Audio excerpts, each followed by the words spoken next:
আমাদের যোগাযোগ ব্যবস্থার একেবারেই অনুন্নত। আমরা খালি ঢাকা সিলেট রুটের কথা বলি, why not Dhaka Sylhet railway, Dhaka Sylhet আর ঢাকা সিলেট কেন, সিলেট চিটাগাং, সিলেট চিটাগাং এর লোকের যদি আমাদের যোগাযোগ না হয় তাহলে ব্যবসায়িক চিনতে পারবে না।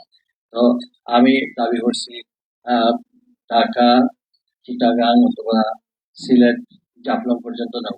জাফলং পর্যন্ত নেওয়ার অর্থ এই নয় যে শুধু প্যাসেঞ্জার পর্যটনের জন্য। এখানে আপনার এই যে পাথর, বালু এগুলাও আপনার আমাদের কি বলে পরিবহন এবং পরিবহন সেক্টরে একটা চাপ কমবে, অনেক ক্ষেত্রে।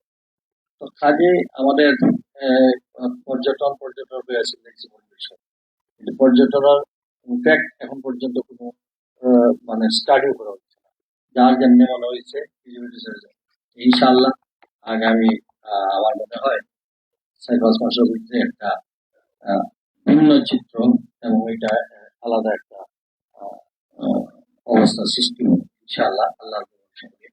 তো এই দিন রাত পরিশ্রম করা যায়, কিন্তু ব্যাপারটা হইলো এখনো আমাদের ওই জায়গা মতো আমাদের লোক নাই।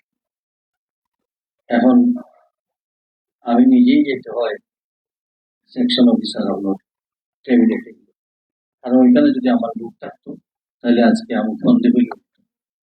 তাই সবকিছুর পরে আগামী সময়টা যেন আমাদের সমগ্র দেশের জন্য, আর এই কারোর পক্ষে বেশি মানে সরকারের পক্ষে বিপক্ষে কর্মীদের আপনি যে ভীষণটা আমরা কিছু আপনার সম্পাদকদের পক্ষ থেকে যেটা হয়েছে ভীষণটা যেন সে কথা বুঝে ওটা যেন কার্যকারী